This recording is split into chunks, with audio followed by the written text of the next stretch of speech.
Assalamualaikum warahmatullahi wabarakatuh. Waalaikumsalam warahmatullahi wabarakatuh. Ya, Kita mau ngebahas Gen Z nih. ya, Gen. Nah, gimana Gen Z ini seolah-olah merasa banyak tekanan dalam hidupnya, perlu aktualisasi diri. Nah, salah satunya itu misalnya dia harus buka puasa kece lah, nongki-nongki yang istilahnya bisa menjadi validasi dia sebagai Gen Z gitu.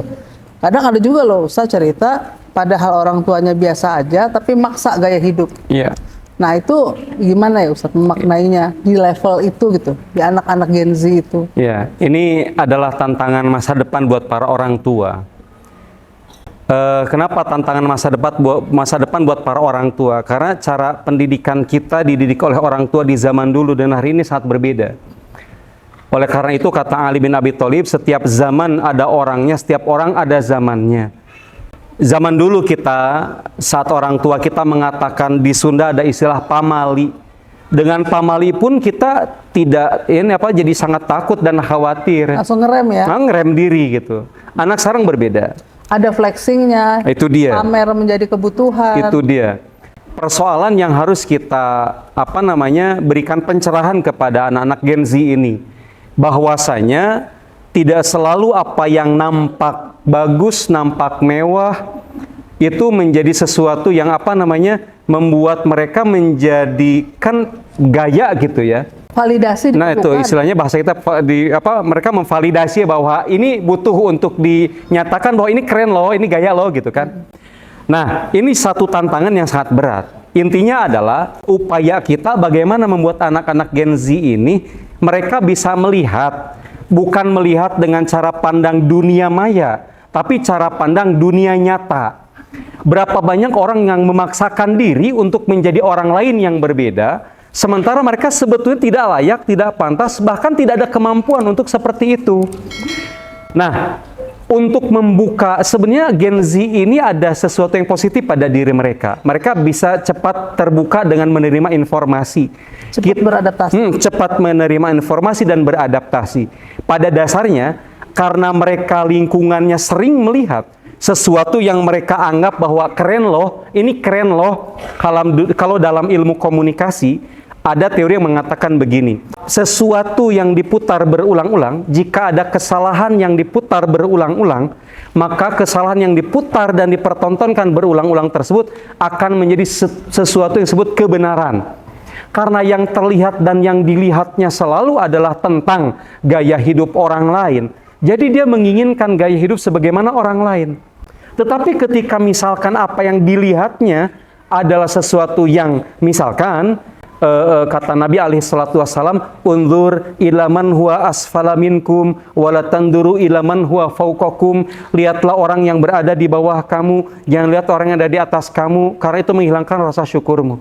Artinya adalah tinggal anak ini, Gen Z ini selalu diperlihatkan sesuatu yang realitas gitu, bahwa tidak selamanya apa yang dipertontonkan orang itu adalah apa adanya, senang, bahagia. Bukankah Coach dengar sekarang pernyataan Elon Musk? Berapa ratus triliun uang yang dia miliki dalam bentuk dolar, tapi dia menyatakan ternyata banyak uang itu tidak membuat saya bahagia. Nggak jaminan. Tidak jaminan. Dia klaim sendiri, saya banyak uang itu ternyata tidak membuat jaminan jadi bahagia. Yang dilihat oleh Gen Z ini pada orang-orang yang tadi flexing, bergaya dan sebagainya, adanya sebuah kebahagiaan. Nah, sederhananya sih kalau yang saya yakini adalah bahagialah dengan apa yang dimiliki hari ini dan saat ini, karena itulah bahagia yang sejati. Bukan bahagia pada apa yang diangankan dan diidamkan, karena itu belum terjadi. Itu Kadang gini juga Ustadz, jadi marah sama orang tua gitu. Nih orang tua saya nih nggak bisa nih minta motor aja nggak mau nih ngadain gitu. Itu padahal buat ngadain motor itu mungkin juga bisa gantung diri kali orang tuanya saking tidak mampu. Ya, inilah pentingnya bi'ah hasanah. Di dalam Islam adanya bi'ah hasanah, lingkungan yang baik. Anak-anak yang tumbuh dalam lingkungan yang tadi, dia melihat orang-orang lain, anak-anak lain pada bergaya, anak-anak lain pada punya motor. Jadi dia menginginkan hal yang sama. Tetapi berbeda ketika anak tumbuh dalam lingkungan yang baik. Bukankah kita terlatih itu, terlatih bersabar, terlatih belajar menerima apa adanya karena lingkungan. Di saat orang tua kita tidak punya apa-apa. Maaf, agak sedikit terharu. Karena saya merasakan bagaimana ibu saya berjuang itu jam 1 malam ke pasar, pulang jam 10 pagi, kemudian apa yang dijual itu diolah lagi sampai waktu isya baru istirahat. Kita merasakan pedihnya, perihnya perjuangan orang tua. Akhirnya kita terlatih dan terbiasa. Tetapi mereka anak-anak Gen Z yang terlatih dengan hidup yang nyaman, atau memang mereka tidak nyaman dari sisi keluarga, tapi lingkungannya itu membuat mereka panas. Temannya, lingkungannya, hidupnya glamor, flexing dan lain-lain, ya gimana nggak panas? Artinya adalah mengubah pola pikir Gen Z ini tidak bisa instan. Tetapi semua tentu bermula dari awalnya. Jika sudah bermula dari awalnya, berarti ini harus diobati.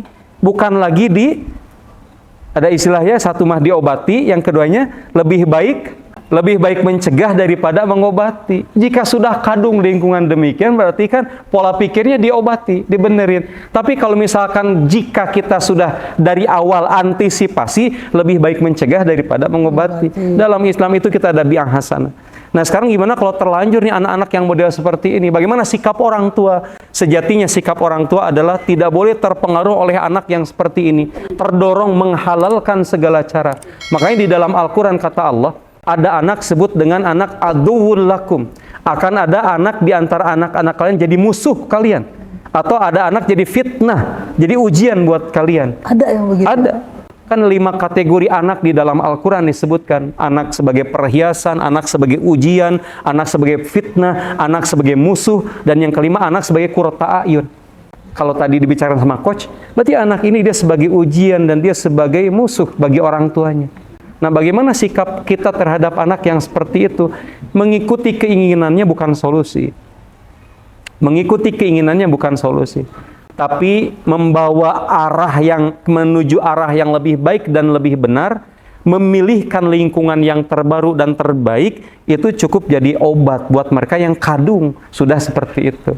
Saya pikir ya ini upaya dan usaha kita bersama, karena tidak mudah mengubah pola pikir Gen Z yang sudah ada di lingkungan panas seperti itu. Gitu. Ustadz setuju nggak kalau misalnya orang yang terlibat dalam perplexingan, itu pendidikan agamanya di rumah nggak kuat? Saya pikir iya. Alasannya kenapa?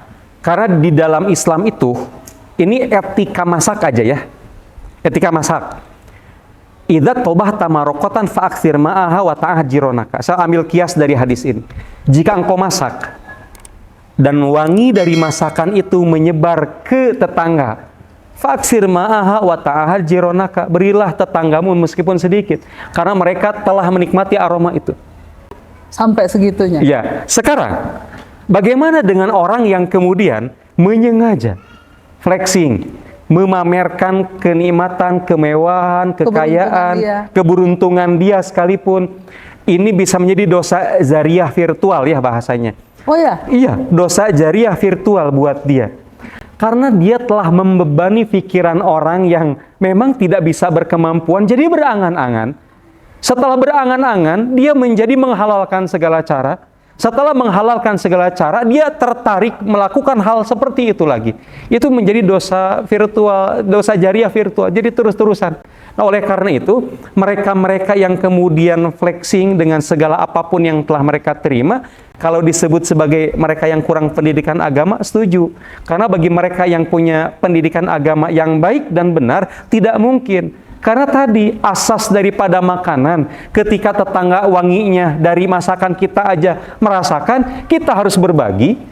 Mafhum mukhalafahnya, jika tidak mampu memberi tetangga masakan kita, upayakan jangan ada wangi yang tersebar ke tetangga kita. Sekarang orang menyengaja masakannya diposting. Baik teman-teman, dalam episode ini kita dapatkan adalah ternyata flexing itu bisa menyebabkan dosa jariah tanpa kita sadari.